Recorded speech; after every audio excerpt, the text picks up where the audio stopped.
I'm going to turn on mine. And here we go.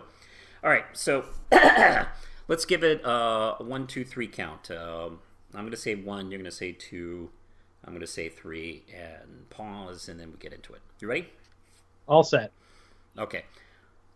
1, 2, 3. Hey, it's me, the real Manos. We're back from our holiday.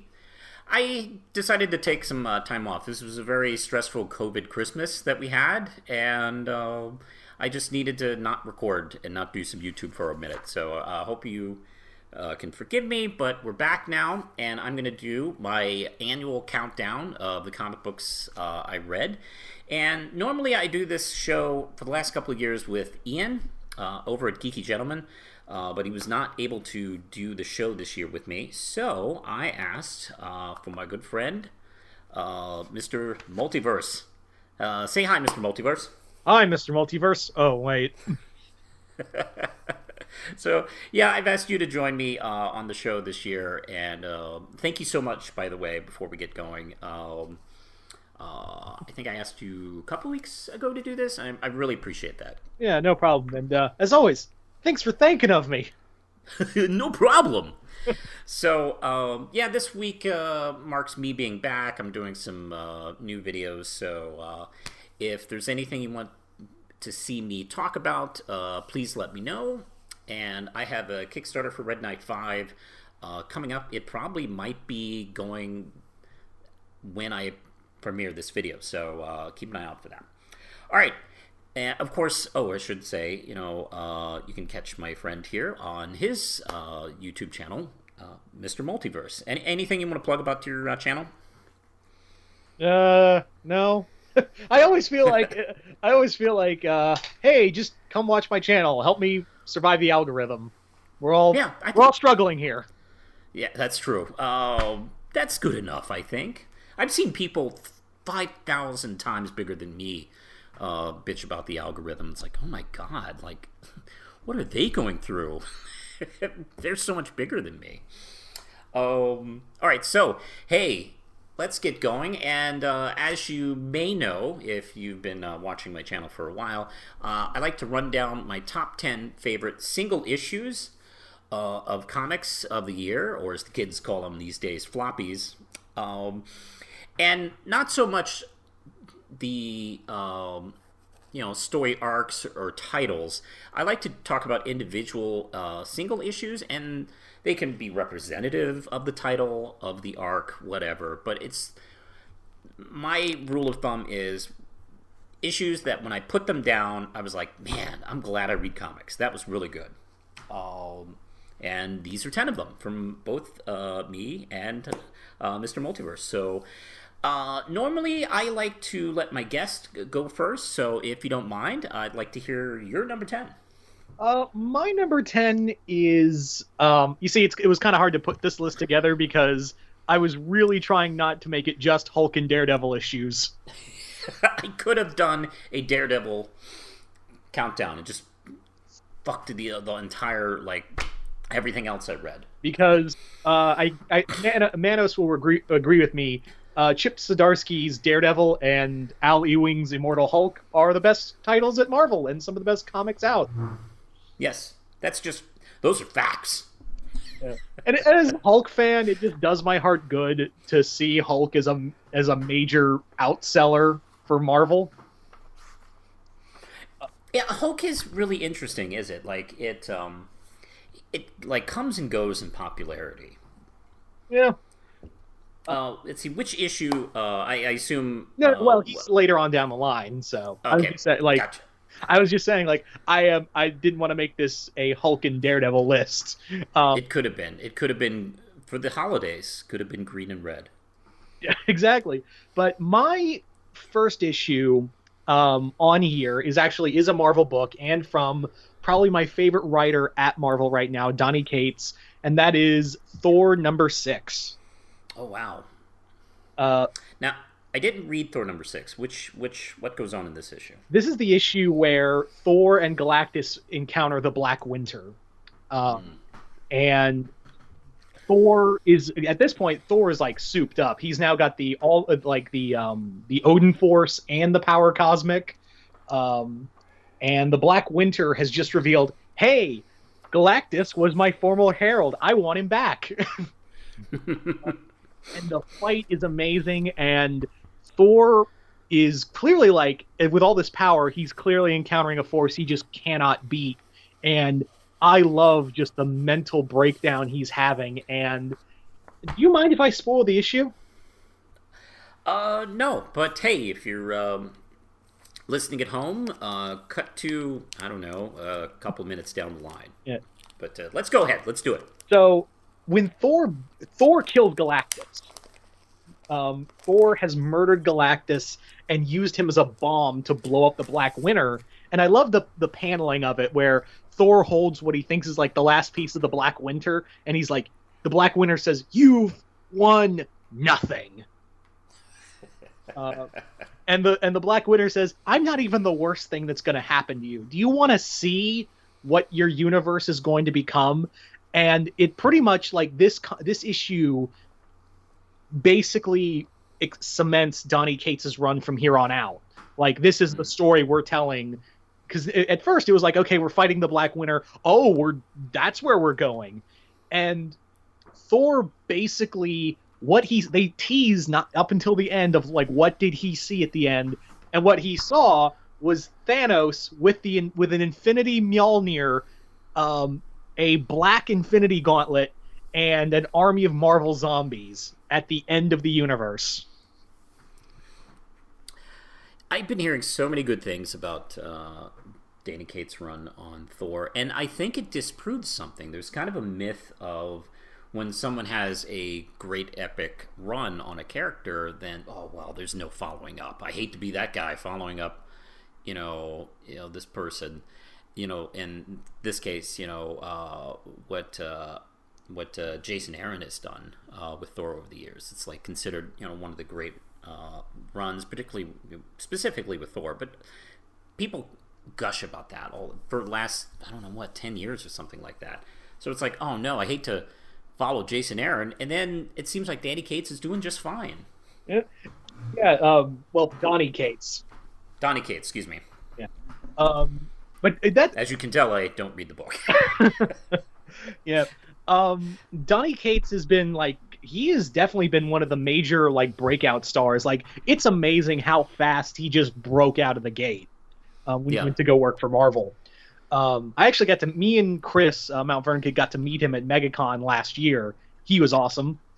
But he basically knows how to write, and it's funny because everyone thinks, oh, he knows how to just write horror and stuff, and yeah, there's a lot of horror elements in his work, but, like, his biggest strength comes from telling, like, these big cosmic events. Like, it's almost like a new age Jack Kirby kind of storytelling. I would love to see him go to DC and write something with the New Gods after seeing his Thor run, and his continuing Thor run, I mean. Yes. Wow, that's a great idea. I actually just got for Christmas Jack Kirby's New Gods collection. Yeah. And it's fun, classic cosmic stuff to read. I absolutely adore it. Yeah. And they don't get enough love and attention that they should be. And Donny Cates could definitely bring that in. Yeah. I just really like how it almost feels like straight out of Jack Kirby writing this, but there's like a bite to it. And it really shows here. He also really knows how to write a fight sequence. And also, if you really want to read, like, how he would write Jack Kirby, like, New God stuff, Manos, I'm going to specifically recommend that you go read his comic from Image, God Country. Okay. I've been hearing about Cates, and unfortunately he's been, like, writing Venom, who I don't like. And I don't dislike Thor, but I've never really, like, cared for it. Like, yeah, it's not a book I, like, go after. So I've been kind of waiting for him to, like, jump on a title that, I'm a little bit more attracted to. But an independent book what's for Image, you said? Yeah, Image. Yeah, I'll seek it out. What is it called again? God Country. Okay. Is that a miniseries or ongoing? It's a miniseries. The story is about this old man who's suffering from Alzheimer's and encounters the thing called the God of Swords. And when he picks it up, it clears his mind and he starts reconnecting with his family. But at the same time, all these like gods and whatever are coming to get that sword. And it's just a dude. Imagine Sam Elliott fighting like Jack Kirby New Gods. Imagine just Sam Elliott fighting those guys with a giant like Final Fantasy sword. I could go for that. You put the image in my head. Yeah, the image. I will say though that the ending will make you cry. Oh, okay. That's good for me. I like that. I like to feel things. As much as I love Marvel, I don't really get too emotional reading their stuff because, like, well, you kill a character or destroy their life. I know they're coming back, so I've kind of been been numbed to that type of thing. I could see Spider-Man killed, and I'll go, okay, what's the plan to bring him back? Like, I'm not even like upset anymore. Like I wasn't even reading Batman. Then I hear like Alfred's been killed off in Tom King's run. I'm like, okay, like I don't care anymore. So yeah, I'm all for that.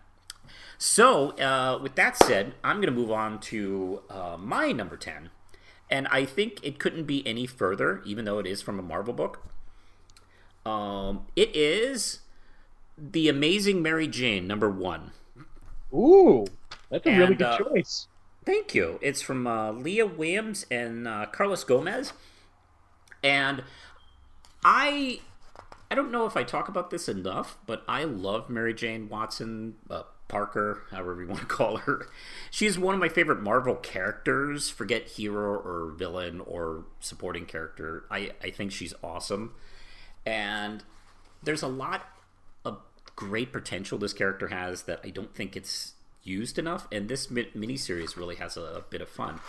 And the basic premise is she finally gets like a real good like big A-list summer movie leading role, and it's a superhero movie, which I guess are probably like docudramas in their world. So she gets the role, and it's partly about Spider-Man and mostly about Mysterio. And she realizes first day that the director secretly is Mysterio. And this is like this is Peter's like worst enemy, her husband's worst enemy of all time. And like she listens to his story and what he's been through lately, and this is his chance, to do something he's always wanted to do. And this is something she wants to do. So she goes, okay, I'll make you a deal. she makes this deal and with one of her husband's worst enemies to make this movie. And she's like riding the line. And at the same time, like Mysterio's peers aren't that crazy about this idea. They're really kind of insulted. So we get to see a whole different side of like the villains and Peter Parker's life and how Spider-Man is viewed in the media. And it's a lot of fun. And Mary Jane, throughout this whole miniseries, kind of talks her way through problems. And that's something I really enjoy. They cheat a little bit in issue 5, but mostly she talks her way through like very serious dangers, which is really clever a way to use the character. And she doesn't have superpowers. She's not a trained fighter or can shoot that well. So she has to use her wits and her acting ability, her bullshit powers, and her charm. And I just enjoy that. This was supposed to be a mini-series, then they extended it, and then COVID happened, so I don't know if the full end of the second arc ever got published. I hope maybe the full thing can be collected, but the first arc is out there, and it has a beginning, middle, and it's absolutely cool, and it's a lot of fun. I actually was like considering reading this, but I was like on the fence. But then our mutual friend Dan Dan Torrey like gushed over this book, and I was like, I really want to read this. And it's so funny because that comic just sounds so far away from being your typical Marvel book. Yeah. And the fact that it was like, I looked at the numbers, wow, was it selling really good? It was. I was really pleased to hear that it sold well, because it was supposed to be just a 5-issue miniseries, and then they extended it, to tell a second arc. So that was really fun. It was one of those things where it's like, there's lots of times you pick up a book and no one reads it, and it comes and goes, and that's that. And you feel like, oh man, I wish more people knew about this. But this one actually got some tread on it. It actually got people interested. Yeah. So anything else, or? That's it. More Mary Jane from Marvel. That's what I want. Marvel is more Mary Jane books. She could be the Bugs Bunny of your universe, where she's just talking way more powerful people to trash themselves. So hey, let's go to number 9. What is your number 9 pick for the year? My number 9 is I guess it's I don't know if it counts as cheating, because I can't remember if this came out in 2019 or 2020, but it's your list. You can cheat. I'm going to cheat a little bit because this is the start of a miniseries that went into 2020, and that is the first issue of TMNT Power Rangers. Oh, okay, cool. And it's not I will openly admit that this comic is goofy and ridiculous, but at the same time, it's like, as a fan of both, Ryan Parrott, the writer for Power Rangers and this comic, really knows how to he does all the things you want to see in this typical crossover. And it's funny because there was a Ninja Turtles Power Ranger crossover on TV, but it sucked. So it's almost like Parrott was like, all right, guys, this is what you really wanted to see, and I'm going to give it to you. And the artwork is just beautiful. Just the inks and color. I'm forgetting who did the art with the interior artwork, but it is straight up some of the best art I've seen for both genres. And yeah, it's just fun. It's the start of a fun comic series. Oh, that's awesome. Let's see. How long did it run? 5 issues. Okay, I think that's a good run for an event or a miniseries. I think that gives writers enough chance to, tell a story without going too long. If you have 7, 9, 10, 12 issues, you better have a lot of story, and sometimes they don't. So I think 5's a good story arc length.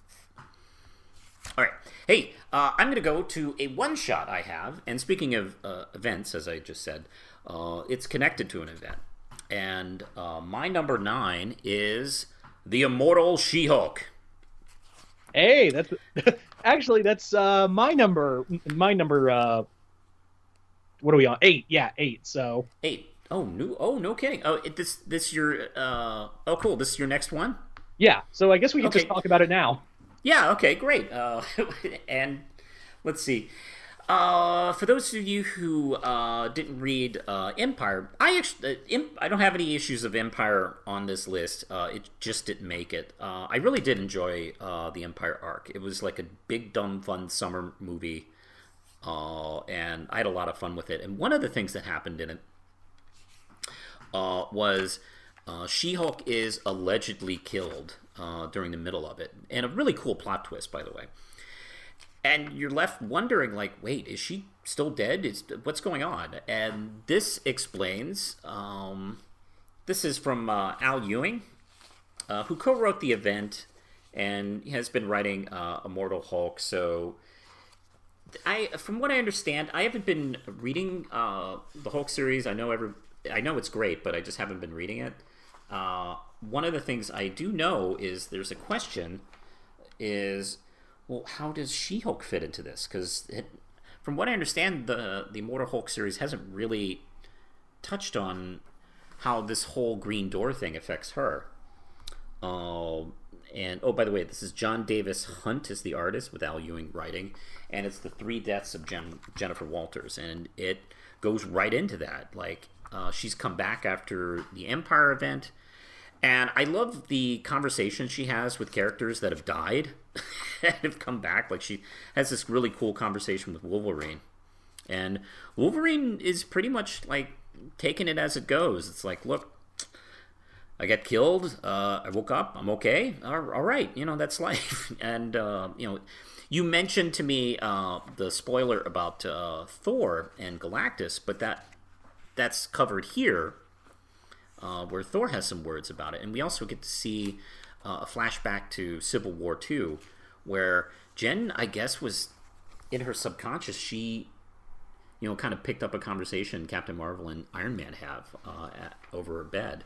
When she was like hit and killed during that period. And we see that she's been going back and forth during these death events in her life. And she runs into like Bruce's piece of shit father. She runs into Leader. And what's exciting is the from what I understand, the situation with Leader, his appearance is a bit of a plot point in the whole series, so this really does matter. And I love She-Hulk. She's my kind of third favorite Marvel hero, and I'm really interested to see where this goes from here. I know there's going to be a lot more marketing and attention towards She-Hulk in the near future, so I'm really curious as to like if this is going to go down that direction or not. So I loved it. What did you think of it? Since it is your number 8? Yeah, it's my number 8. All right, what did you think of it? My number 8 of this is just an all around like it really like it plays into what everything Al Ewing's doing with the Hulk book, and it's kind of terrifying for such a fun like blockbuster event. Like they treated it like a summer blockbuster. This one goes, okay, horror movie. Yeah. and it pulls that thread. Like we can't really do that too much in the story proper, but that's what a good tie-in will do. Yeah. He's like when they talk like with her uncle and aka the one below all, it's like this terrifying moment where it's like, I'm just doing this because I know I can kill you. You will not come back the next time, and you cannot save Bruce from what's coming. It's this terrifying moment where it's like, oh god, now she's if you thought Jen wasn't already messed up, oh boy. So this is it's a straight up horror story. I love how it ties in perfectly with everything that She-Hulk had been up to in this point. And it also ties into what Al Ewing's doing. I mean, of course, but how well Al Ewing ties both Empire, everything that had happened to She-Hulk to his own run. Like in one book, he does all this. Yeah, it's amazing. It's extremely well written, and I love the scenes with the other characters. Like it's paced enough where we get to see kind of Jen breathe as a character and have discussions about the subject at hand. It doesn't feel too rushed or packed or anything like that. It's just expertly done. Yeah. Yes. Do you have anything else before we move on? No, I think you've covered everything with this one. So what's your number 8? Okay. Hey, I didn't mean this, but it's back-to-back Al Ewing. My number 8 is from Boom Studios. We Only Find Them When They're Dead, number 1. From Al Ewing and Simone DeMeo. And I've been reading a lot of superhero comics. I love superhero comics, don't get me wrong. It's my favorite type of comic book. But I do love the medium, and I sometimes have periods where I don't read enough. Oh, you still there? Oh, hey, are you there? Oh, hold on, folks. I just lost him.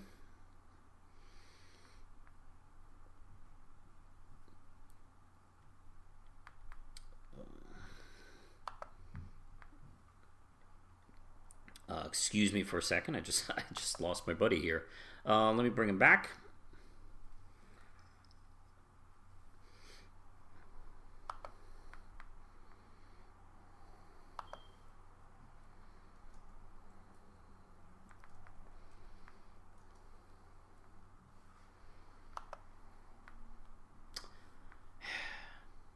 That's not what I want to do. Okay.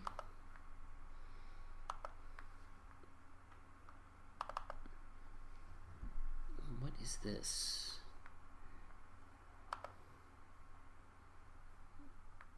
Are you still there? Okay, I did lose him. Hold on, folks.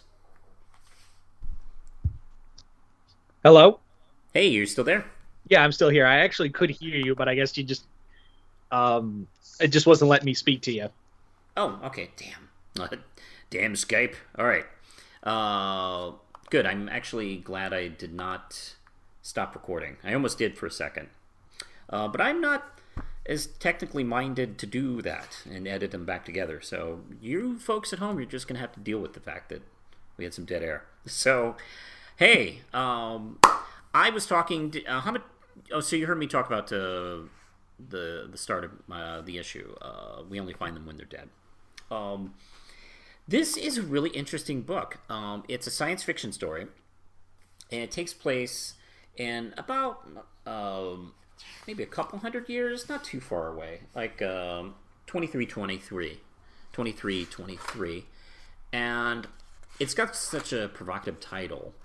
We only find them when we're dead, and essentially, have you heard anything about this book? No, I haven't. This is the first time I've heard it. Okay, it's the future, and there's been a new fuel source discovered in space, and we follow our crew to mine this source of energy, and it's gigantic gods that have died, and humanity doesn't know where they came from. They're like these giant Jack Kirby titans.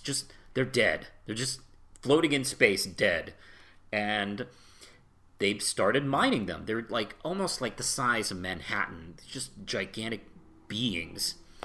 And of course, humanity wouldn't think of anything else. It's like, hey, let's dig into their bodies and use them for fuel. And like the first issue, yeah, like you do. And the first one deals with that. It's a nice. The first one is a cool reveal because we see our crew. They're chatting. We're getting to know them a little bit, and they're talking about getting to, their target. And then, we turn the page and we get this gigantic splash page of this dead goddess in this Jack Kirby-like armor, dead, and the spaceship they're flying in is just a speck practically compared to this dead god. And it's like the spaceship they're in is like not even as big as her eye. And they start using lasers to drill pieces of her away. And there's even like trade disputes, like people arguing like, no, this is our dead god. And of course, this is going. I'm a couple months late on this. This came out a little bit earlier this year, and a few weeks ago, I decided to pick it up. So I think there's 4 issues now as of this recording. So I'm going to go back and pick up the other 4 issues. But this was really fascinating, and the art is gorgeous. It has this almost, I don't want to say European look to it, but it definitely has its sense of style. The art design is gorgeous. It almost had an animation look to it. It's really beautiful, and of course the mystery is fascinating. Like, where the hell did these gods come from? Who killed them? Why are they dead? And, That'll be my first question is, okay, what killed it? yeah, I mean, that's going to be a problem, right? it's, is somebody not going to like the fact that we've been dissecting these things for fuel? I don't know. So I'm very curious to see where this goes. It's a science fiction story with a little bit of horror, body horror mixed in. Good work. Al Ewing's on a roll, I gotta say. All right, so that was my number, let's see, 8, I think? Yeah. 8. What is your number 7?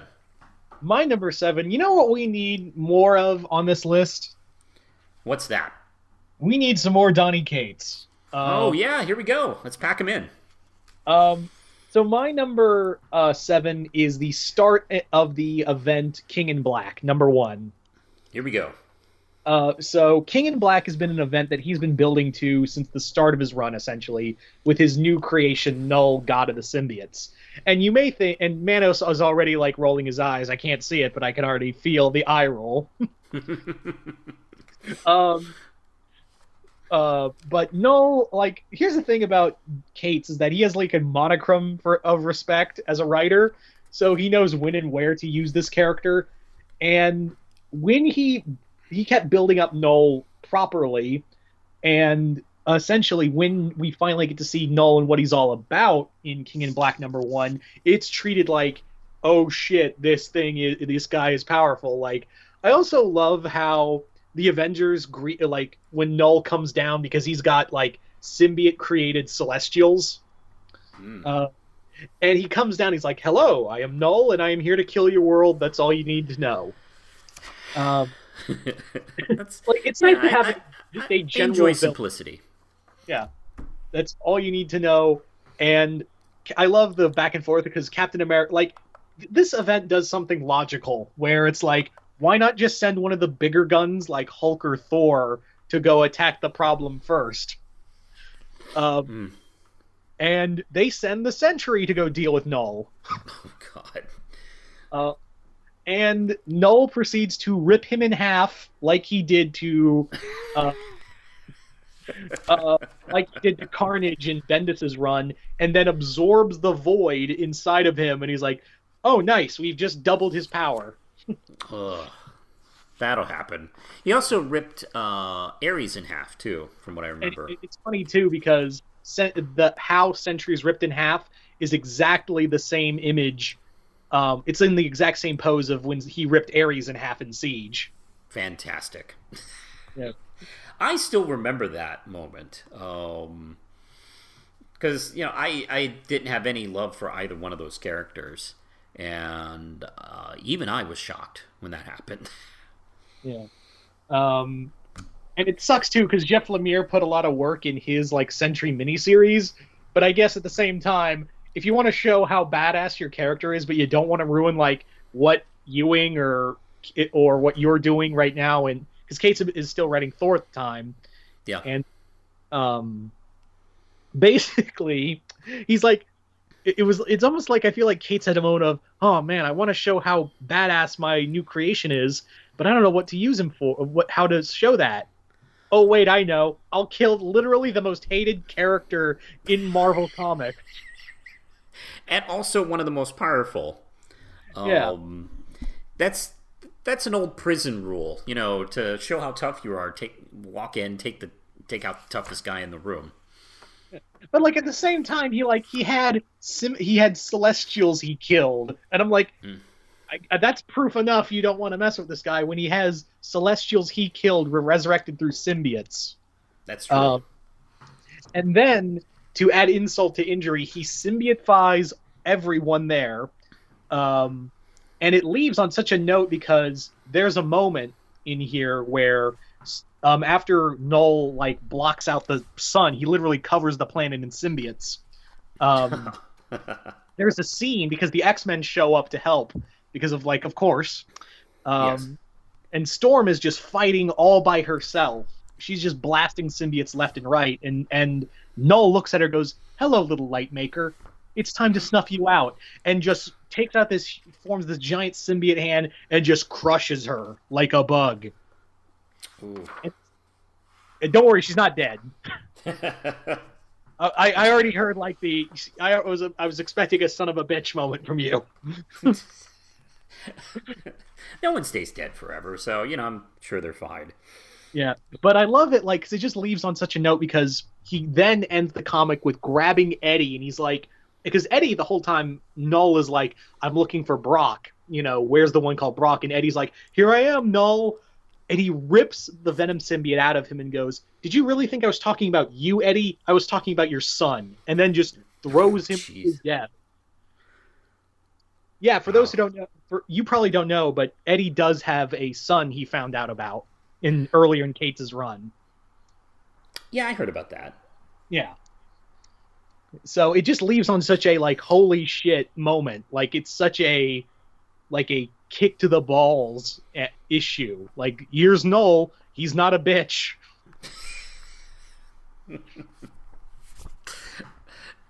All right. So, yeah, I mean, I've heard a lot of good stuff about this thing.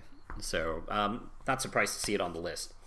Are you ready for mine? I guess we're at number 7? Yes. And number 7 is, holy shit, I also did not mean to do this. But my number 7 is also drawn by, Simone DeMeo. Didn't mean to do that. I just realized it picking this up. Like, DeMeo's drawn 2 books in a row with me.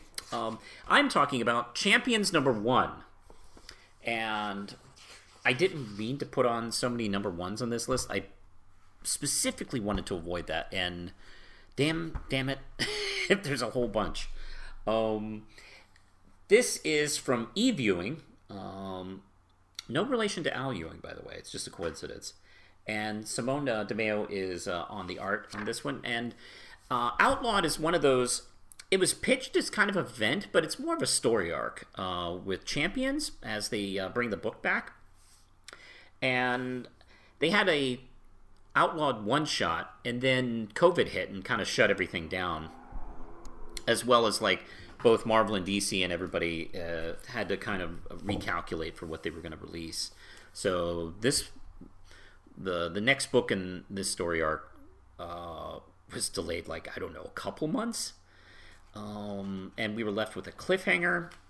And to make the long story short, it's kind of Civil War for teens, where it addresses the issue of teenage superheroes. Like, should we let that happen? They can't even drive, and we're letting them do these extremely dangerous things.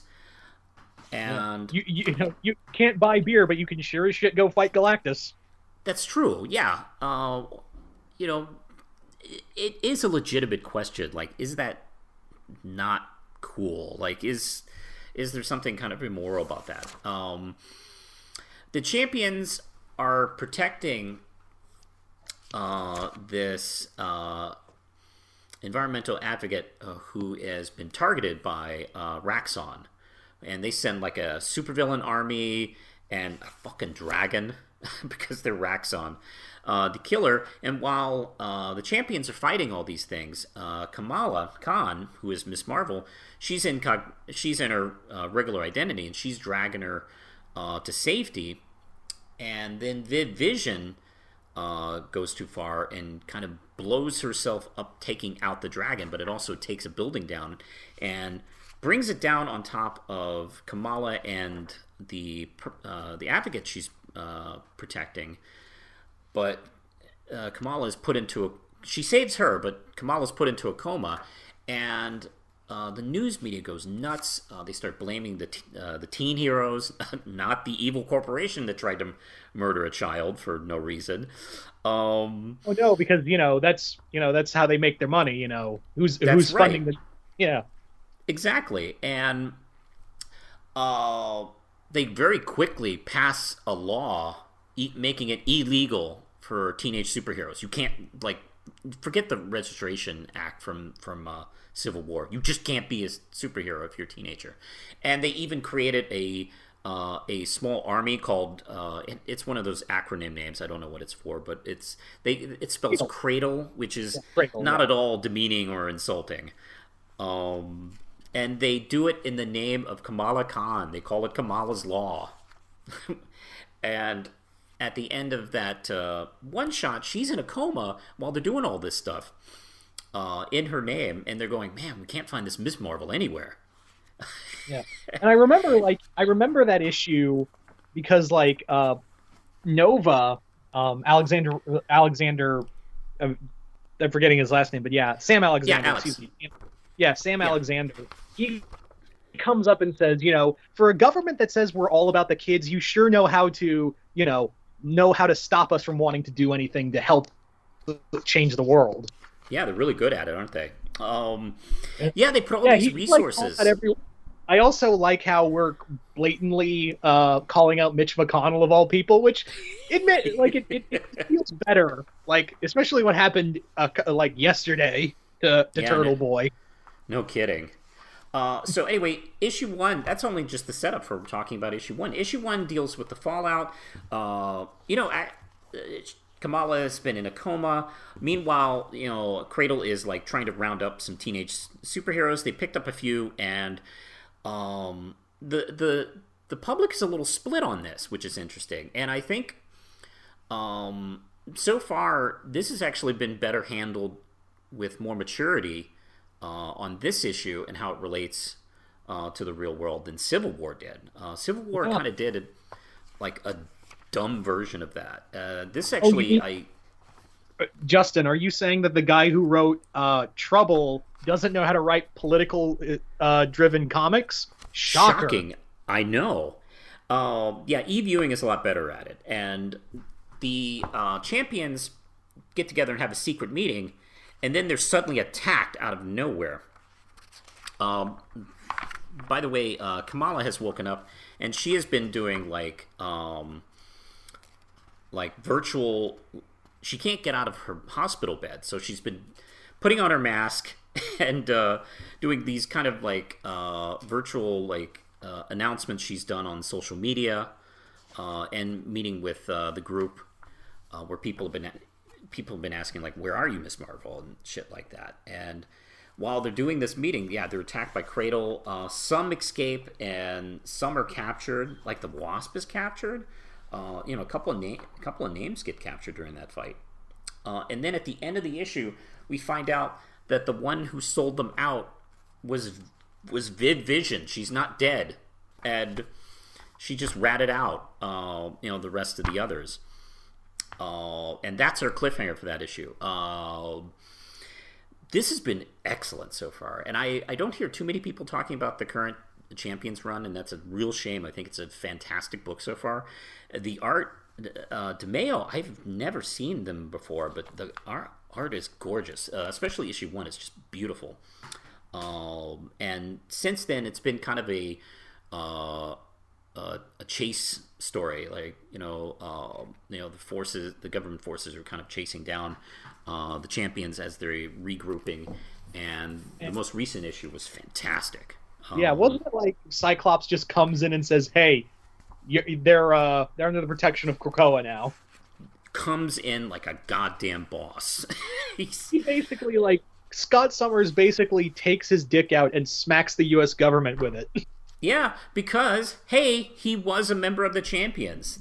I love how that they don't forget that, and he doesn't forget that, and that's so cool.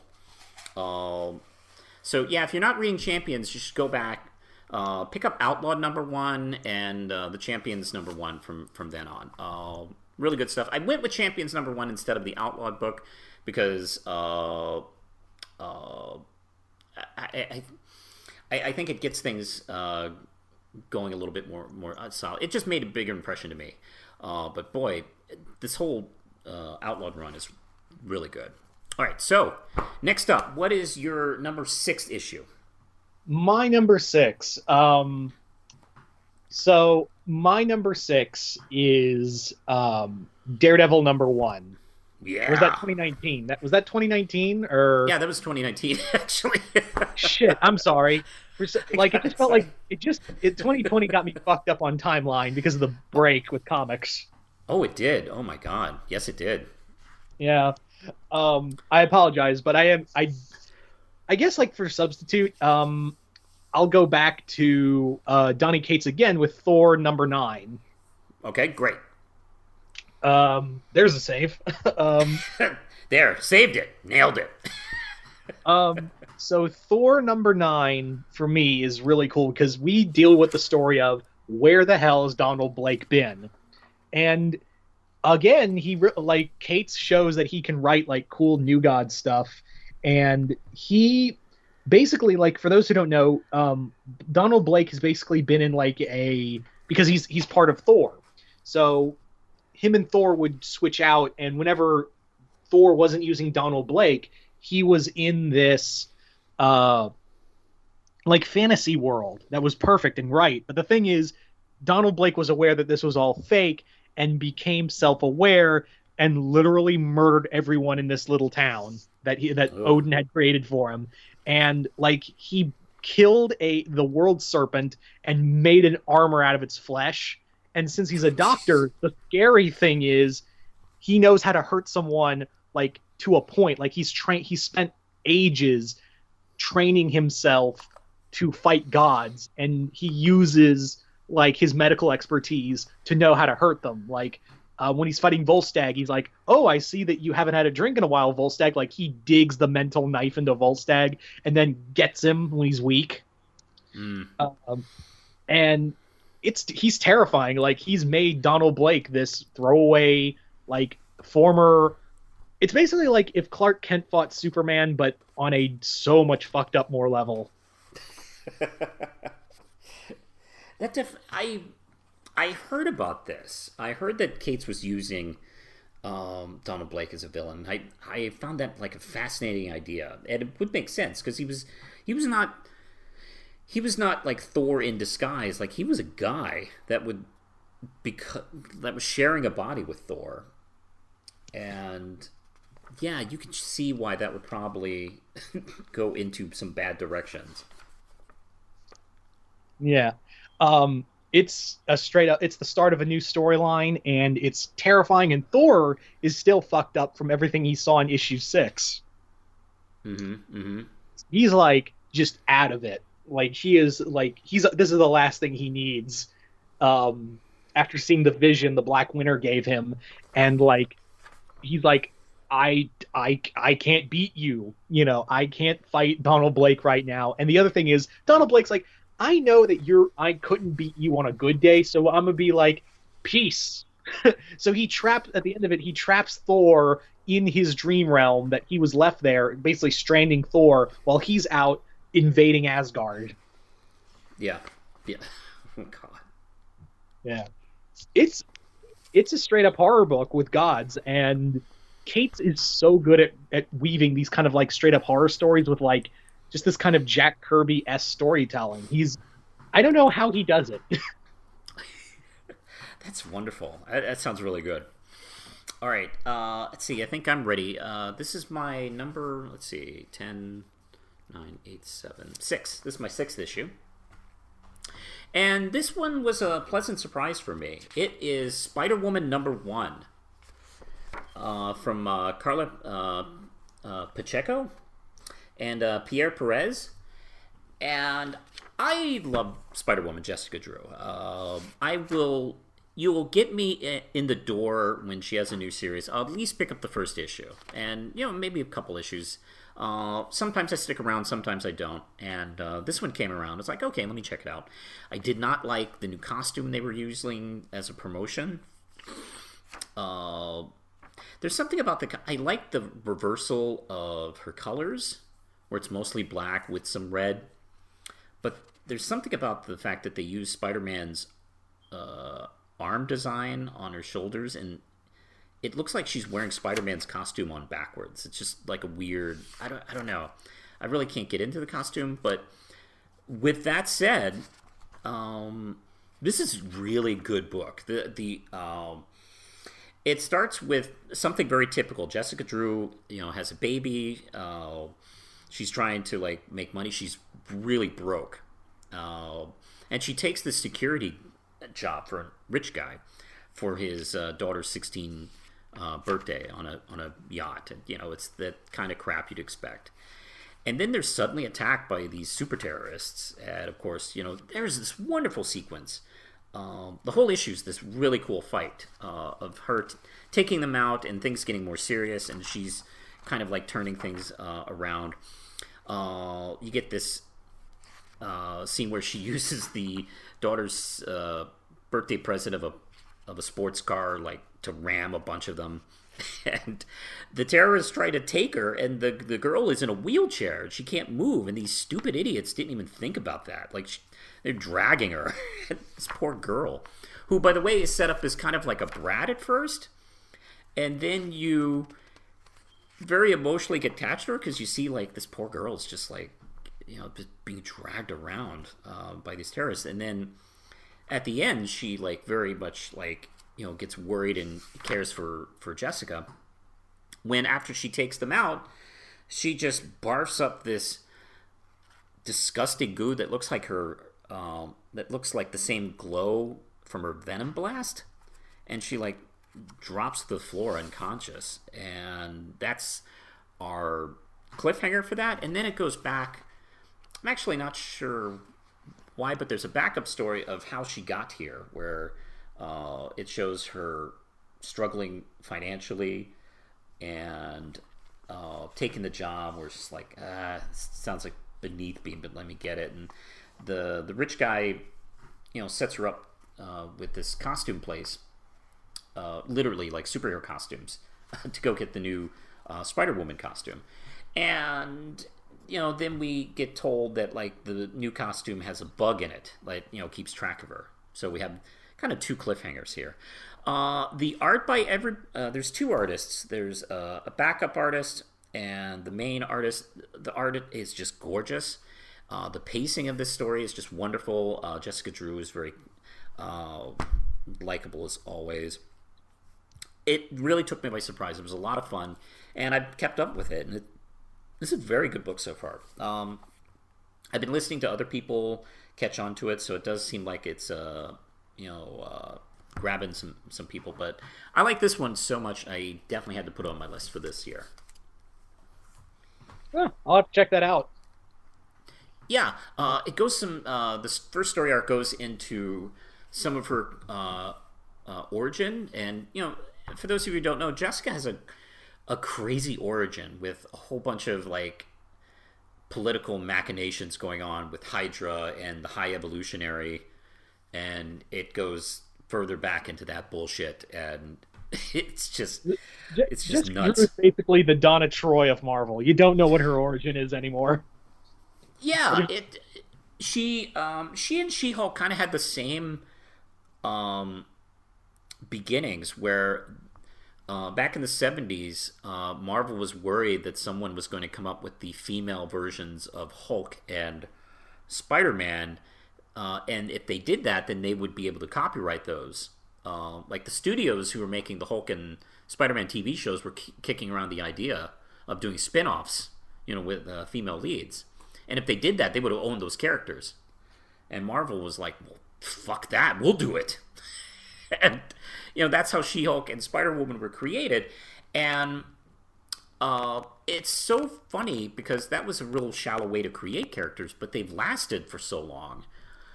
And She-Hulk has just been, we talked about how much we love She-Hulk, but, I think She-Hulk benefited with some really good writers who knew what they wanted to do for the first couple of books she was in.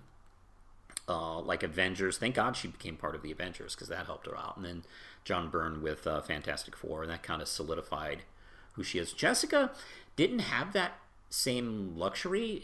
She kind of bounced around from creator to creator, which is why her origin is a little muddied. Because one creator would jump in and go, well, we're going to do this. And like, oh, no, well, what about this? And like, and that's why she didn't take off in the same direction as She-Hulk. And so over time, she's like, kind of, solidified herself. But she had a rough couple of years, at the beginning. So I think that's probably why her origin seems really complicated. Where She-Hulk's was like, she got shot in a blood transfusion and she became She-Hulk. That's That was her. That was her origin. But yeah, this team has been having a lot of fun with her origin, and the more complicated it gets, the more fun it gets. So that's a good sign that they know what they're doing. So I'm digging that a lot. Okay. All right, sir. What is your number? Are we on 5? Yeah. What is your 5th favorite single issue of the year? My number 5 is this is probably going to be my only DC book, and it's going to be surprising. But my number 5 is Dark Knight's Death Metal Speed Metal #1, the one shot. God, is that the full title? Yes. I hate it. I hate the title so much, but they couldn't fit in All Monsters Attack somewhere in there. Yeah. Despite the horrendously long title and how bad and insane death metal has been, it just ended this week. Death metal, and I could care less. But why so you're probably thinking, why'd you pick a tie-in issue to this event? Well, I love Wally West, and this comic shows why people love Wally West. Basically, what this is the whole issue is dealing with Wally and the rest of the Flash family trying to basically outdo the Batman Who Laughs, who has become a being called the Darkest Night, which is it's fucking stupid. And I'm glad, and I hope we don't see the Batman Who Laughs again for 5 years at least. For at least, and then maybe a generation will go by, and someone who grew up with this will go, man, I really liked that character when I was 5 years old. I'm going to bring him back. I think even Scott Snyder is sick of that character. Oh my god! Don't get me started. Because I will say, as a honorable mention, there's another Dark Knight storyline that was written by Scott Snyder and Jeff Johns, which focused on Superboy Prime. And in that storyline, there's a moment in here where Superboy Prime says, "You've overstayed your welcome." I'm like, that's probably Scott saying to his own character in editorial. But getting back to Speed Metal, like I said, it's just a love letter to Wally West. And Wally kind of needed some love after, everything done to him by DC. Yes. It's a beautiful moment because it's him, the other Wally, who's Kid Flash, Barry, Jay, all of them just running to use the power of the Mobius chair, and essentially it shows why Wally matters. Probably more so than Rebirth did, and when Dan Dido said, "Screw Wally, let's do Heroes in Crisis." Don't get me started on that either. It's Joshua Williamson, who I've not read his Flash run. Flash run, pun intended. But I think it's it's really hard to explain because it ties into all the bullshit stupidity that is death metal, but it's just a love letter to Wally, and I loved it. That's wonderful. I love Wally, and as far as I'm concerned, he is the Flash. I think he's been completely ripped off by the last few years of DC, and I'm glad he got a good chance to show off in one of these tie-ins. Yeah, it's almost like the writer of the comic was like, "Hey, weren't we doing stuff with Wally at the beginning of this event, but then we just forgot, like we do every time, because we're DC." I know. It's like, God, pick a direction and stick with it, man. And here's the other thing. Good luck reading Death Metal by just 7 issues, and because all the tie-ins matter. They're important reading to read this event, or you're going to be lost. Mm. So what could have been a 7-issue miniseries event turned into a 14 to 15 issue comic you have to read verbatim. Oh boy. I got to tell you, about around the time Heroes in Crisis launched, I pulled the plug on buying DC books again because I stopped reading with New 52 and I came back with Rebirth cautiously, and about around Heroes in Crisis, like, this is going south again. I'm gonna pull up stakes and walk away again. And I'm glad I did not involve myself with this death metal stuff, because I'm listening. I've been following a lot of people talking about it, and the good and the bad. Not just people who hate it, but I've been listening to people who like it as well. And it just seems like it feels like something that wasn't supposed to be as long and arduous and just ongoing. And the pandemic made it longer. Yeah. It just felt like it kept going. And I was thinking, like, the last couple of weeks, like, is this, like, the new Clone Saga? Like, something that started out with, a cool idea, but just kept kind of fumbling along and going on too long and getting too big and complicated. I couldn't tell you, and it almost felt like that. But thankfully, they've stopped. And it's like, oh, it's over. Okay.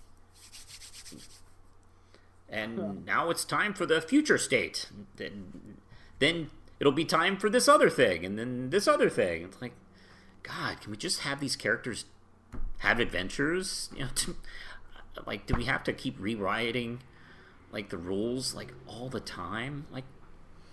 I'll come. Look, 10 years, DC. 10 years. Just give us a decade of just normal continuity.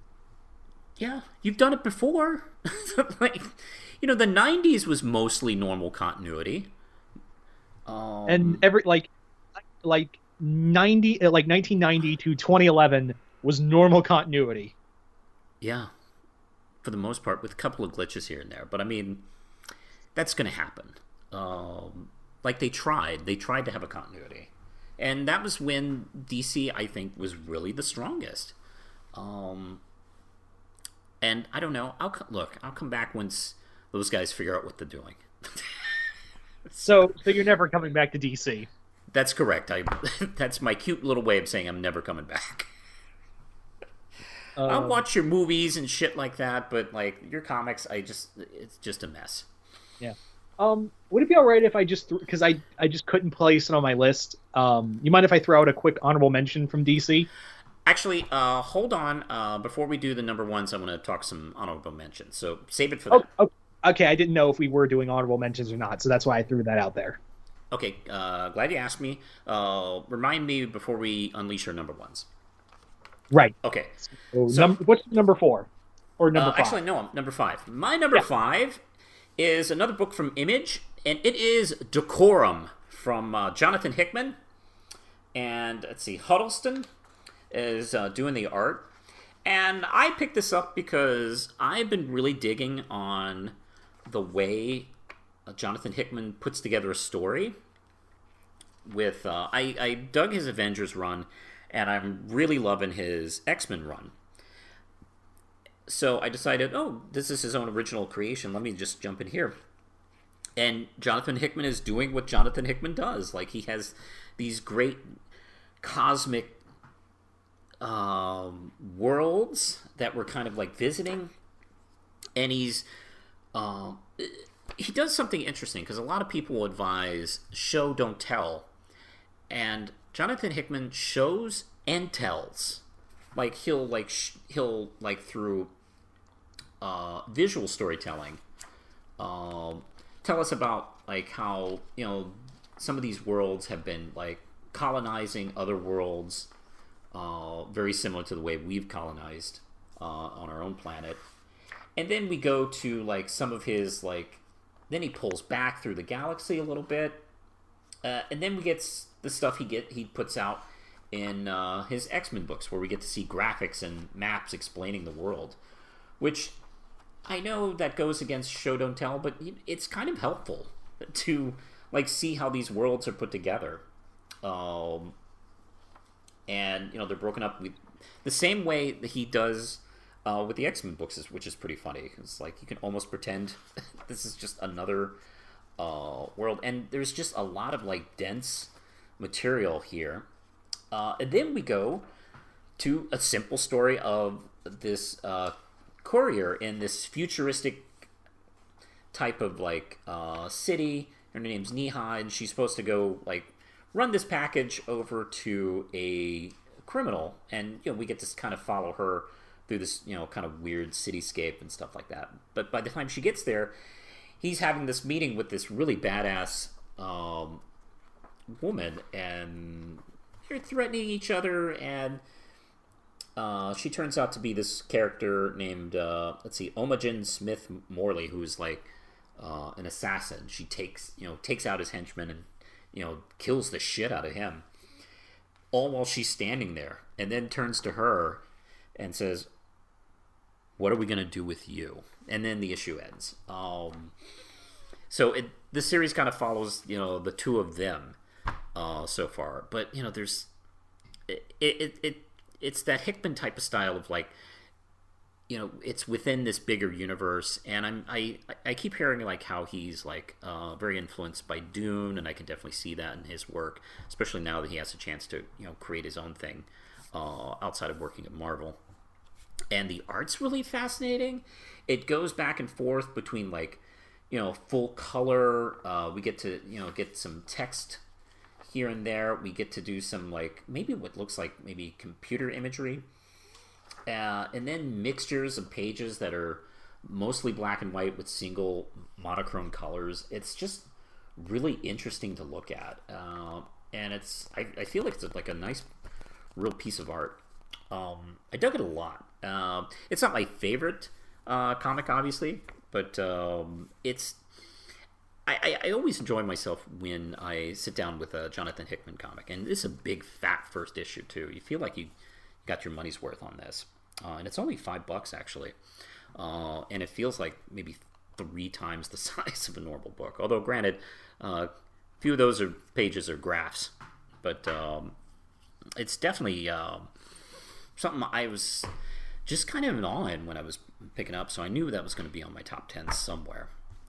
So that is number 5 for me. What is your number 4? Oh, I'm sorry. I'm learning about all this shit going on at the Capitol right now. Oh no. We'll talk about that. We'll talk about that afterwards. Yeah. I'm sorry. What were you saying? I was talking about how cool decorum is. That was my number 5. I'm sorry. I just completely blanked on. I'm sorry, dude. Oh, that's okay. I've been following it too, but that is terrifying. That is Anyway, it is nerve-wracking. Yes. Okay, where were we? We're number 4, right? Number 4. Your number 4 issue.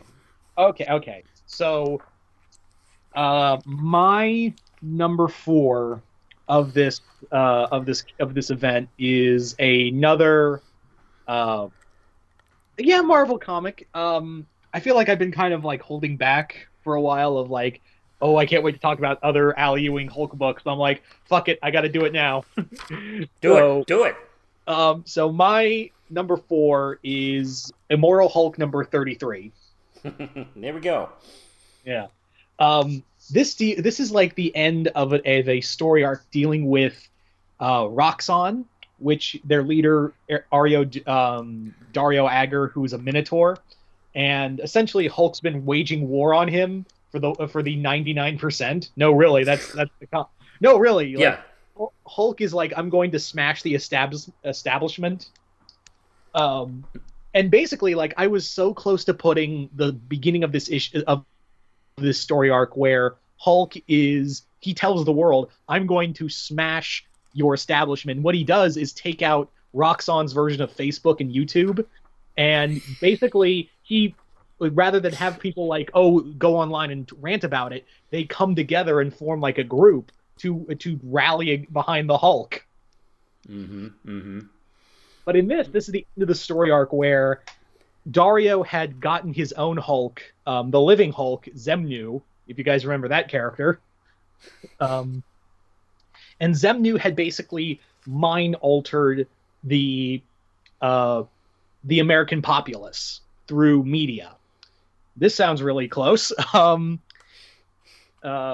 basically Zemnu had altered the Hulk and made him look like a bad guy, and even had Bruce Banner under his control. So at the end of this story arc, issue 33, the Savage Hulk and the Worldbreaker Hulk are in Hulk's mindscape, Banner's mindscape, and Worldbreaker says, "Look, dude, you're the only one who can save Bruce right now and save the world." So it's all about Savage Hulk trying to free Banner of like these happy memories that he does not have, because Banner's kind of bullshit. So Savage Hulk is forced into a position where he has to tear Bruce out of this situation. It's very much like the For the Man Who Has Everything, that Superman comic by Alan Moore. That's cool. That's cool. And I love it because when Hulk faced off with Zemnu, Hulk literally got like inside, like Zemnu's trying to reach into Hulk's mind, and the Worldbreaker Hulk, World War Hulk, that Hulk, the one from World War Hulk, I just repeated myself. He shows up and he's like, "Hey man, welcome to my trap, motherfucker." And literally, like, Worldbreaker takes over the Hulk's body and reaches out and just rips Zemnu apart. And at the end of it, when you think, yay, we all won, it turns out that Rick Jones, the person who had been helping him, no, that's just Rick Jones's body under the control of the leader.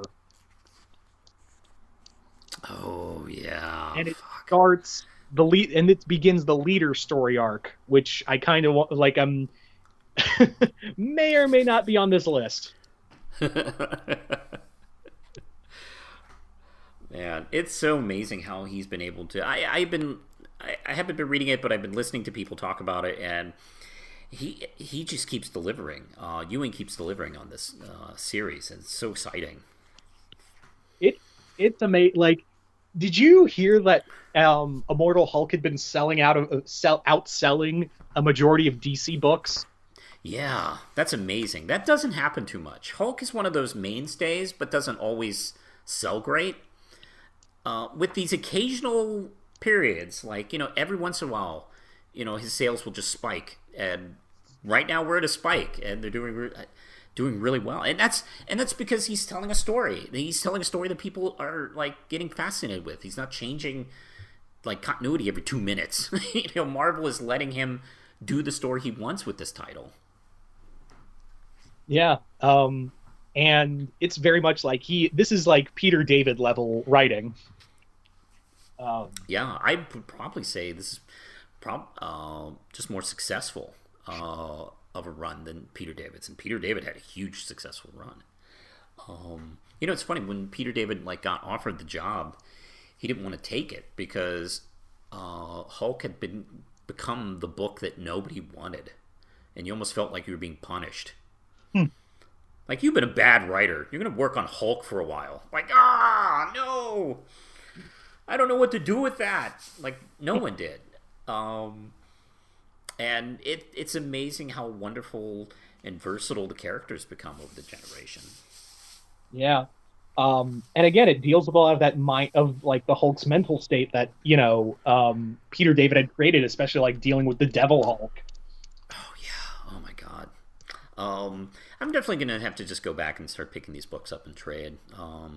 Thankfully, it's been... I bitch a lot about Marvel, like, renumbering and, starting books over and stuff like that. But I think in this case, this is helpful because they've rebranded it the Immortal Hulk, so that's easier to find. I can just go back and start with that instead of trying to figure out which issue of Hulk came out. I'm really happy they put a new... title with Hulk, and instead of me trying to figure out where it began. So I think it'll be easier to collect. Yeah. So what's your number 3? Number 4. Oh, number 4. Excuse me. Sorry. Okay. I love Amazing Spider-Man, and I've really been a fan of what Nick Spencer has been doing with the book. And, of course, that mostly wraps around Kindred, the whole mystery involving him. So, my choice was Amazing Spider-Man number 39. Legacy number is 840. My podcast with Jonah, which has nothing to do with any of that stuff. J. Jonah Jameson is one of the best characters in comic books. The end. He's just endlessly entertaining. Is he your ally? Is he an enemy? Who is he to you? And because he can be representative of what's bad about media and what's good about media, sometimes even in the same story. So, for those of you who don't know, he's had kind of he's been down on his luck for a little while after losing the Bugle, after losing the mayorship of New York, and he lost his wife. He's lost a lot of things the last couple of years. One of the things he's gained is a better relationship with Spider-Man and Peter Parker, where in Spectacular Spider-Man, written by Chip Zdarsky, he's actually learned who Spider-Man is. He's realized that it's been Peter Parker all this time, and they've actually been repairing their relationship or building the relationship, however you want to see. And he has now started working on a news website called Threats and Menaces, which he doesn't own. It was started by one of his old employees, Nora Winters, and she's a little bit sketchy in ways that even Jonah wasn't. And she runs podcasts, and it's a BuzzFeed type of operation. And she knows that he's still a name, so she's kind of brought him on to be a podcaster with the whole thing. And job one was to get an interview with Spider-Man. I'm getting Jonah. I'm definitely going to get Spider-Man. And they finally do, and he finally gets Spidey to agree.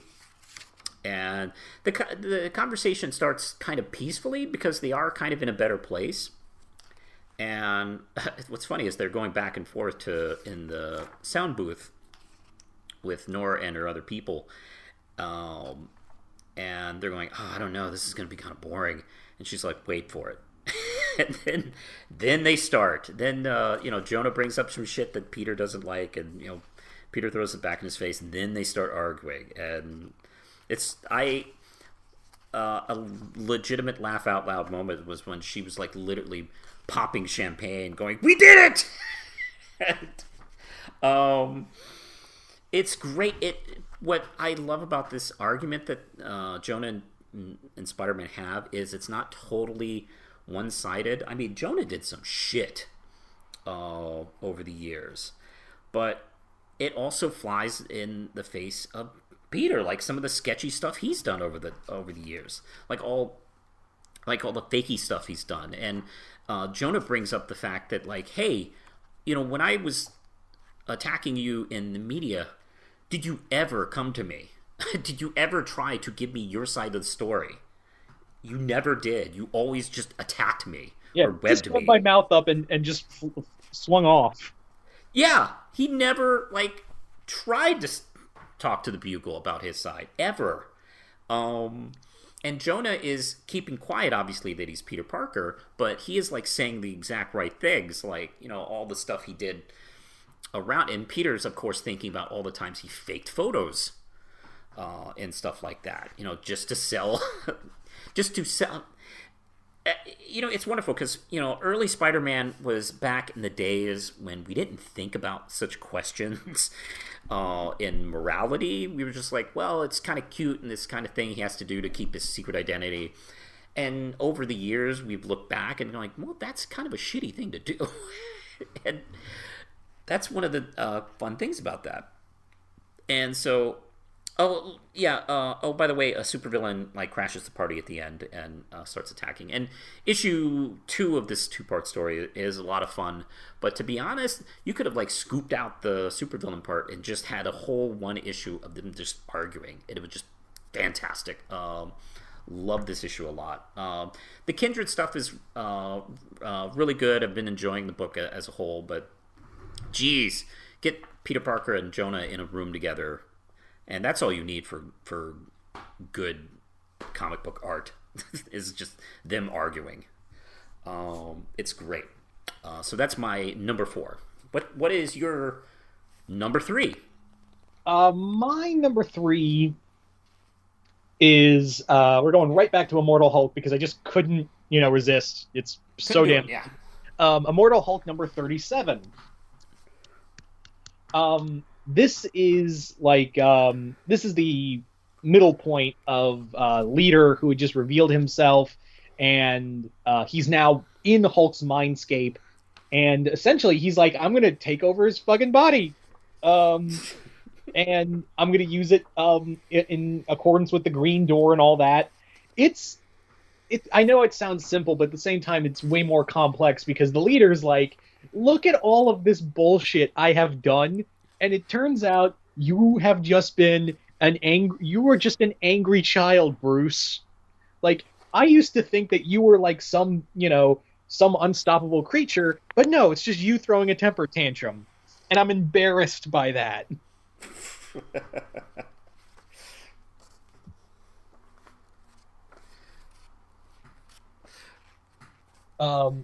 It's a brutal it's also brutal, and there's a lot of horror stuff to it, and I love the ending where Devil Hulk comes out and he's just like, when you hurt Banner, I take it personally. That's so cool. It's just more of what, like, just to apply to what I said about the previous issue, just apply it here. So there you go. Yeah. All right. Let's see. My number 3. I'm heading back to Image. And I was considering doing number 1 or maybe the last issue of this miniseries, but 2 I think is my personal favorite, so I wanted to do that. And it's a horror miniseries, which is from a creator I've never heard of. Until just for the hell of it, I picked up issue 1 and fell in love with it. From Mirka Andolfo. Excuse me, it's an Italian name. Andolfo. And she has written and drawn this beautiful horror story called Mercy. And issue 2 is my personal favorite. And Mercy, without giving too much away, is a horror story that takes place in, I believe it's post-Civil War America, in this small town where something really bad happened in a mine, and the town knows it was a... The town believes it was a mining accident, but only a few characters know that it was something more supernatural and horrifying. And somebody escaped from that, presumably our lead character, who is this beautiful woman who is referred to as Lady Helene. And she's this tall, statuesque, beautiful woman. She's like pale white. She has these freckles all over her body. She has this, gorgeous blonde hair that kind of like swoops and swirls. And she has a secret. She is this kind of monstrous, Lovecraftian creature underneath all that. And she has to feed. Now, she's come back for a reason. I won't dig too deep into that, but she's come looking seemingly for revenge, and she has a caretaker who is like posing as her, like, I don't know, I wouldn't say father, but kind of like her ward or something. Not like her, like an Alfred, like her Alfred, yes, essentially. And they've come into town and they're up to some shit, but it actually sounds a lot like Let Me In. A little bit. And they may not exactly be the bad guys. Meanwhile, there's this poor, like, abused orphan girl who is, like, she's in this small orphanage, but, the guy who runs it is just beating the kids and mistreating them and using them to steal from travelers. And she keeps issue 1 and for the first half of issue 2, she's been praying for an angel to come and save her. And she sees Lady Helene at this party, that she kind of sneaks in to get a peek of and steal some food. And she sees her, and she is enamored of her. And she follows her out to the alleyway where Lady Elaine was kind of starting to lose control and kind of decided to kind of like excuse her for herself for a second. So she goes to see her, and she's kind of starting to like show her real horrifying face, and then she's attacked by a couple of people, like these thugs who are going to like rob them, and she tears them apart, like it just rips them to pieces in gory fashion. And the girl looks at her and like she's like, "You're the angel that's come to save me. She's my mom." Like she falls in love with the Lady Helene despite what she just saw. That I don't know. It's a really fascinating story, and there is supposed to be a sequel coming to this. And I won't really give away what happens in the end of the story because it's so cool. And what you think is happening isn't happening, and vice versa. And the art is goddamn gorgeous. It's a really beautiful looking book. Highly recommended if you hadn't heard of it. If you need something interesting horror-wise in your comics, you can't do worse than Mercy. It's really good. Issue 2 is one of my favorite books of the year. I want to read this now. It's a lot of fun. All 6 issues are out of the miniseries. I don't know if they've traded it. I don't know how fast Image is with their trades compared to Marvel and DC, but it's definitely worth seeking out. Yeah, because I was like, it sounds like Lovecraft, Let Me In, and a lot of lesbian romance. I'm totally in. It's got it, and with a little like post-Civil War, politics and atmosphere. It's just really cool. That's even better. I like that kind of like period piece kind of storytelling.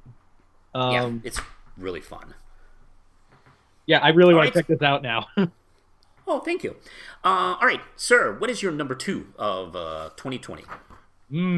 Well, I've eaten some beans, so I don't know if Oh, wait, number 2. Yeah. My number 2 is, it's funny, we've been picking a lot of Marvel. I've been picking a lot of Marvel, but that's what I've been reading because DC has disappointed me. And I've been able to read. Marvel also has had a really good, strong year, I think. Yeah, it's weird. So my number 2 is okay. It's gonna be funny because this title's gonna be back to back on me, like with Immortal Hulk. But it was just like I can't, for the life of me, not choose have them on here, and it was hard to pick just one issue. So my number 2 is Daredevil number 25. Yeah, let's do it. Yeah. Daredevil number 25 is such a great culmination of everything that Chip Zdarsky's baller Daredevil run has been. Did you think that that Chip Zdarsky would be a good writer on Daredevil, and how good of a writer at any point, Manos? I had not considered him for Daredevil. I thought of him more as for Fantastic type of books, but he has just been absolutely wonderful on this series. Yeah. I was very close to putting one of his issues from Invaders. If you ever read that miniseries, I have not. If you hate Namor, you're gonna actually feel sympathy for him. But getting back to this is just a great culmination of everything, like the trial of Matt Murdock, and where his it leaves on such a note of holy shit, we did this. Yeah. So it's such a I'm trying to find words. You've read the issue. It's so good. Everything he's done with this book. This is what happens when you leave a creator alone who knows what they're doing on a book, and you let them build. And he has known what he's doing from issue 1, from page 1, from panel 1, all the way up to the present. And it's just such a masterstroke. But I don't want to get too deep because I don't want to give away what I'm doing. Oh, I've already figured this out. But yeah, I'll stop right now because we're probably going to go more in depth with it. I got a sneaking suspicion now. Actually, and my number 2 is not Daredevil 25, although that's a fantastic choice, and I think that was one of my choices. Here's the funny thing. I personally, when I do these lists, I want one title to have one representation. Like, I try not to have more than one, because literally, I tried to choose between 5 issues of Daredevil this year. Usually, with Daredevil, I love the book, and I can pick one that I really loved. But this one was like, damn, I could almost put the whole list of Chip Zdarsky's Daredevil. And actually, up until yesterday, I was going back and forth with 5 different issues. And I finally settled on this one. This is Daredevil number 19, Legacy number 631. Inferno Part 1 of 2, and this is when everything goes apeshit in the kitchen. The big battle between the 2 issues, where things have been heating up with the Stormwind twins, who own a good chunk of New York, including Hell's Kitchen, and they've been fighting back and forth for all these issues, for 18 issues, with organized crime families, and the Stormwinds just go, okay, fuck it. Let's just hire some villains, hire some of Daredevil's villains, and just have a rampage and call the cops back and tell them not to attack, not to defend anybody, not to do anything, and just let it go. And there's some of the random characters that have been putting on Daredevil masks and helping out throughout the series. Matt's doing his best incognito. There is the detective. What's that guy's name? Brooke or Cole North? Cole North. Cole North is there, and Kingpin, decides to get involved, and then we have this amazing moment where this nun character that has been showing up reveal herself, and it's just such a wonderful twist, and it's given the proper introduction as to who this character is, and my jaw dropped because I did not see it coming. Yeah. And then Matt comes across one of the people that has been wearing the Daredevil mask, who got killed during the fight, and he's dying in his arms, and he gives him the Daredevil mask, and Matt puts his mask back on at the end of the issue. And I don't know if this was modeled or inspired by a chapter from Born Again, where Newt also rampages through Hell's Kitchen, and Daredevil comes back. But this sure as hell felt like this. This felt like that. This gave me the same emotional response that I got from that initial reading. This wasn't just somebody trying to copy or that. No, it succeeded. It was visceral and exciting and thoughtful, and you're still thinking all the way through this fight.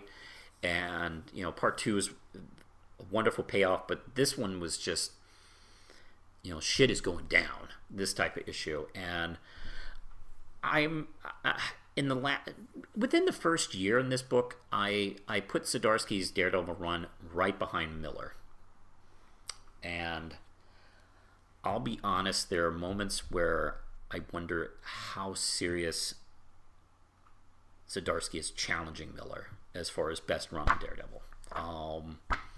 And this is one of those issues that had me thinking about that. Excellent stuff. Absolutely. Yeah, this is kind of why I have Daredevil's numbers 2 and 1 for my list. Because and the other thing, like you were saying, Miller and Zdarsky are competing for number 1 spot. Remember, Zdarsky ain't done yet, so that's going to be the deciding factor. Yeah, how he ends his run is very important. Also, Miller reinvented the character. that to the version that we've been using all this time. The only one who's kind of there's only like 2 runs since Miller that kind of like diverged a little bit. But all in all, it's been kind of the same character. So I don't know if anybody will ever surpass what Miller did because it was so important and so big. But God, man, this is a great book. This is easily, if he never does, that's fine. I'll take number 2. It's the number 2 run on Daredevil. Yeah. All right. Now you're at. Are you at number 2 or number 1? Number 1. Okay. Before we go off, let's talk a little bit, like just for a couple minutes, of our honorable mentions. Shit we would have liked to put on this list, but we just couldn't find the room. Yeah.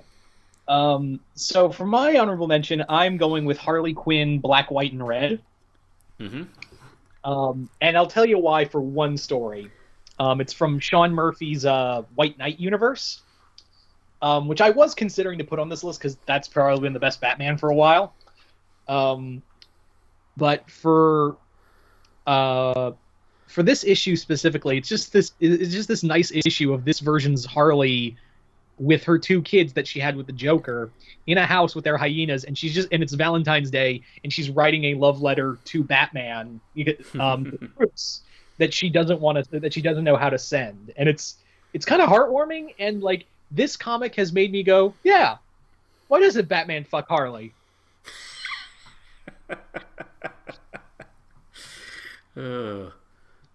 Probably a little more unstable than a lot of his other unstable romances.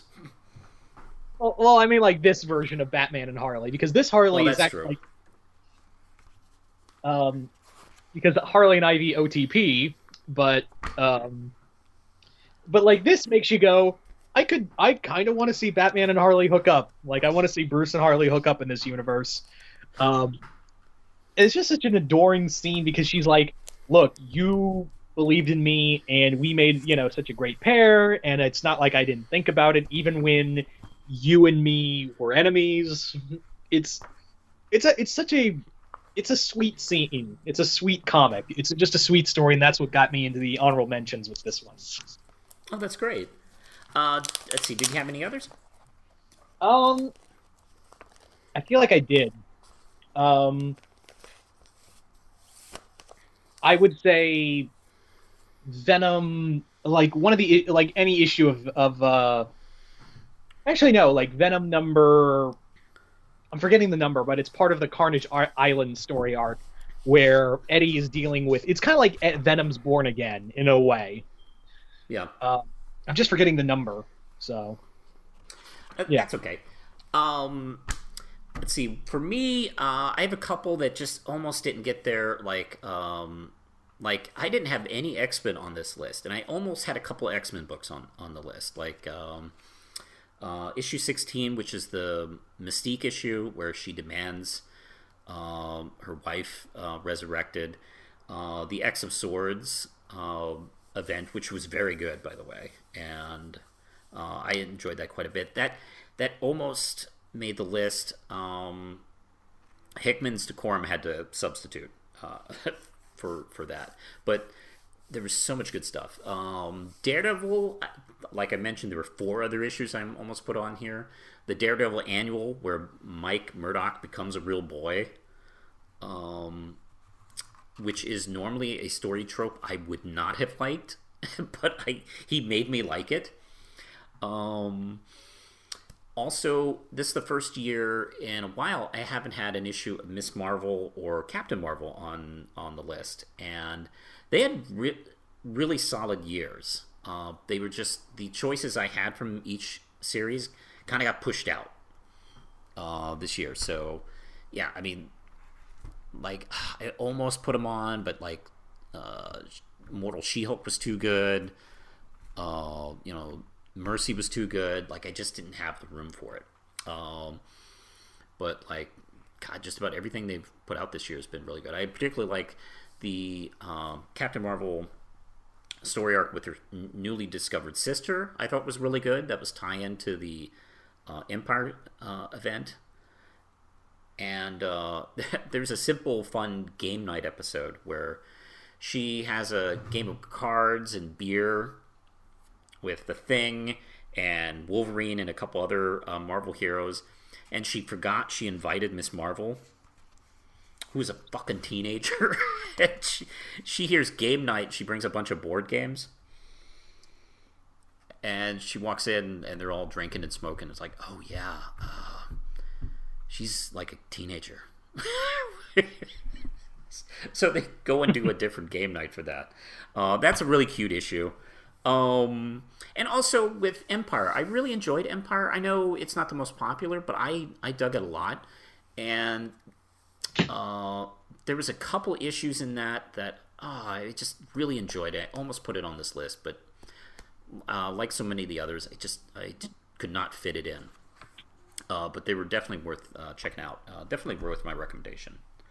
All right. Did you have another one, or would you rather get to number one? I feel like I'm forgetting because, like you said, I had like an X-Men. I was thinking about putting X-Men books, but it's like it was really tough to like pick just one from Hickman. So I'm just gonna say for it because I'm this kind of asshole, all of Hickman's X-Men and everything. That's my cop. That was kind of my choice for Miss Marvel. Like, not one particular issue, just the run this year was really good. Yeah, I feel like for me, Hickman's X-Men was so good. Like, it almost all the issues canceled each other out. Like, it's just solidly good book. Yeah. So you want to get to number one? Yeah, let's do it. What is your number one issue of 2020? My number one issue of 2020 is Daredevil number 23. Yeah. I know, it's like, really, the two issues before 25, that really, I'm like, that's how good Chip Zdarsky is, asshat. Yeah, it was.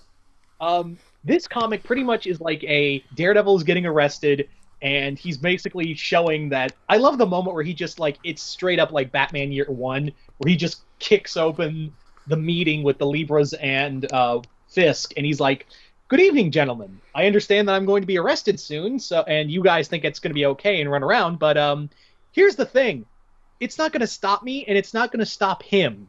And he points up, and there's Spider-Man in the corner looking scary as all hell. So he's basically like, even if I'm gone, there's going to be people watching you. Yeah. I like that. I really do. And it's, again, like, it shows the end of the comic where Matt and Peter are just having a shooting the shit moment. It's like, this is like from a era where I honestly thought where they were going was Daredevil and Spider-Man were going to have like a fight, because that's what it felt like it was building to. But Chip Zdarsky's like, no, they're fucking friends. Why would they fight? Just... like, I should have like Zdarsky was gonna like pull the rug out from under me, and instead of doing the predictable, he does. No, they're friends. Why would? Matt's going through a bad time, and like, I love it because this is like what every superhero should do, where Peter goes, hey, look, man, I should have been a little less harsh on you, but you were scaring me, all right? So, I'm sorry, dude. He's like, we cool? He's like, yeah, we cool. And they just talk. Like, they just hang out like bros. Don't they give each other a hug at the end of that conversation or something like that? I think Matt breaks down and cries in Peter's arms. Yeah, it's really beautiful, and it's one of my favorite friendships at Marvel. Is Matt and Peter. That's what got me the number one, because I was like, it's so refreshing to see superheroes be friends. That was actually one of the Daredevil issues I almost put on this list. I was so close. And it's like, I also love how Daredevil just shows like, hey, assholes, I may be getting to jail, but you know it's not going to stop me. You don't get to go off. You know, you don't get off scot-free. And I love it. Like, he looks directly at Wilson and goes, "You know, when I get out, you're first, right?"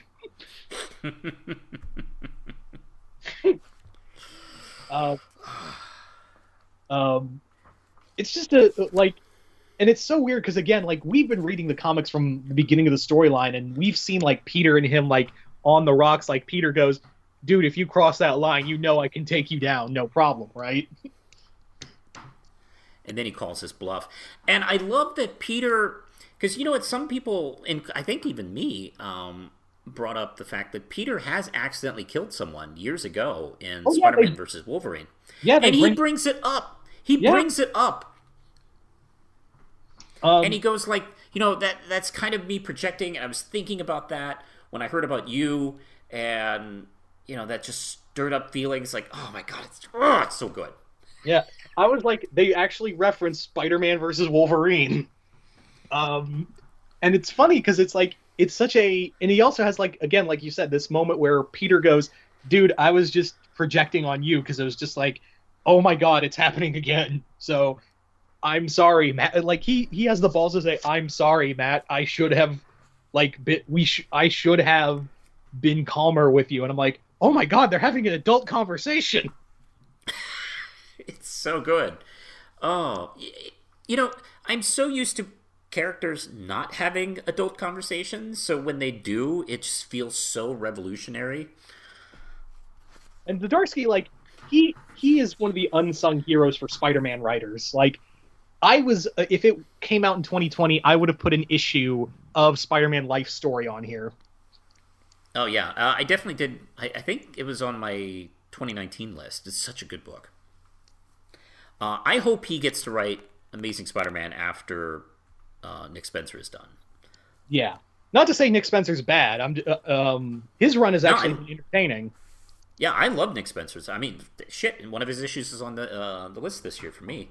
But he's eventually, you know, like all creators, are going to be, you know, going their way once they're done.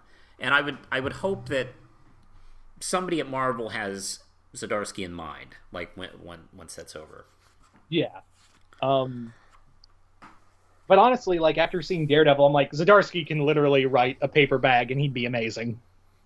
Yes, he could write any character I hate, and I'll like eat it up. Like Zdarsky writing Barry Allen, and I'll go, yeah.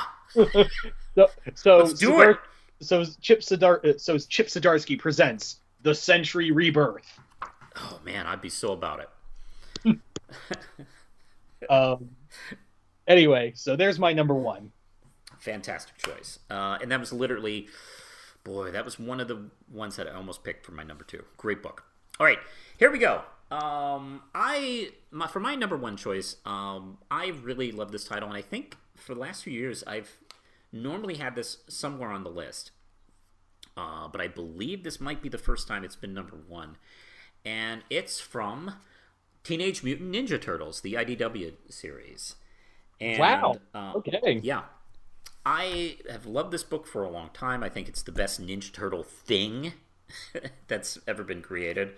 And normally it's been written by Kevin Eastman and Tom Waltz, but they have been taking kind of a back seat right now. They're just story consultants. It may have something to do with Kevin Eastman's working on The Last Ronin or something like that. But or maybe they've just done 100 issues and they're just kind of like, you know, maybe they don't have much right now. But for those who don't know, they wrapped up a gigantic arc with issue 100, which changed the status quo in a real way. They have this big battle with their enemies. Old Hob lets off a mutant bomb, which turns a few blocks of New York into mutants, like the whole populace of, like, you know, several city blocks. And Baxter Stockman is the mayor, and he and the federal government have blocked off those blocks, no man's land style. And Splinter also is killed in a heroic, like, sacrifice at the end of issue 100. So yeah, then the Turtles basically beat the bad guys, but it was such a painful loss as well. And some of them are living at let's see, the story arc is interesting because this is the last issue of the story arc that followed that. And this is Teenage Mutant Ninja Turtles 105. And like I mentioned, Kevin Eastman and Tom Waltz are story consultants. But the script and art is done by Sophie Campbell. And Rhonda Patterson is doing the colors. And Sophie Campbell is really great at monsters and sexy women and introspective storytelling, like characters that are kind of going inside themselves and thinking about what they're going through.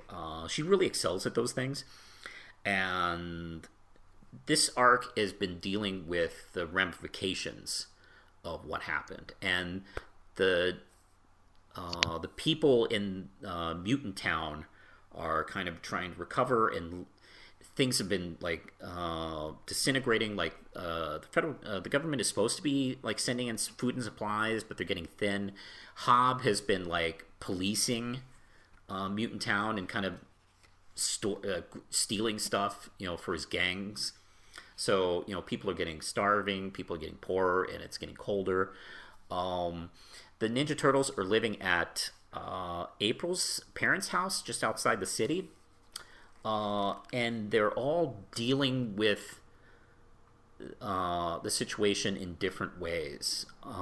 Like Raphael is like patrolling, Batman style. Let's see, Donnie and Leonardo are. Well, Donnie is trying to like, kind of like he's kind of like secluded himself with his machinery. Leonardo is just kind of like gardening and trying to figure out what to do, and Michelangelo, most depressingly of all, is just in bed, and he just doesn't get up, and he's just not talking, and he's depressed as shit.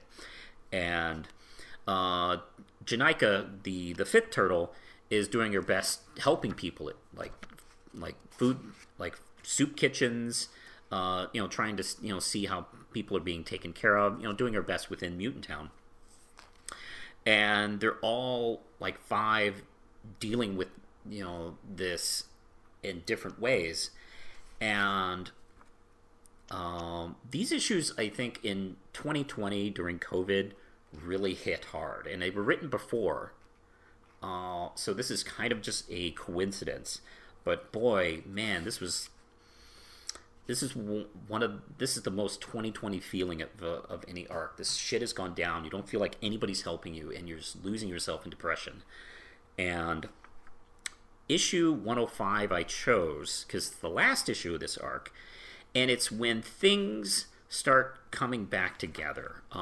It started in issue 104, and it's kind of picked up in issue 105, where the characters kind of pick themselves back up again. They start talking, and they start realizing what they need to do, and they challenge Hobb, and they start like they kind of take the power away from Hobb, and the Ninja Turtles start talking to each other again. And they create a dojo in the middle of Mutant Town, and they start kind of like organizing and trying to figure out what to do. And they start talking to these mutant kids, and like there's a bunch of kids who have like been completely like turned into. Some of them look like just animals.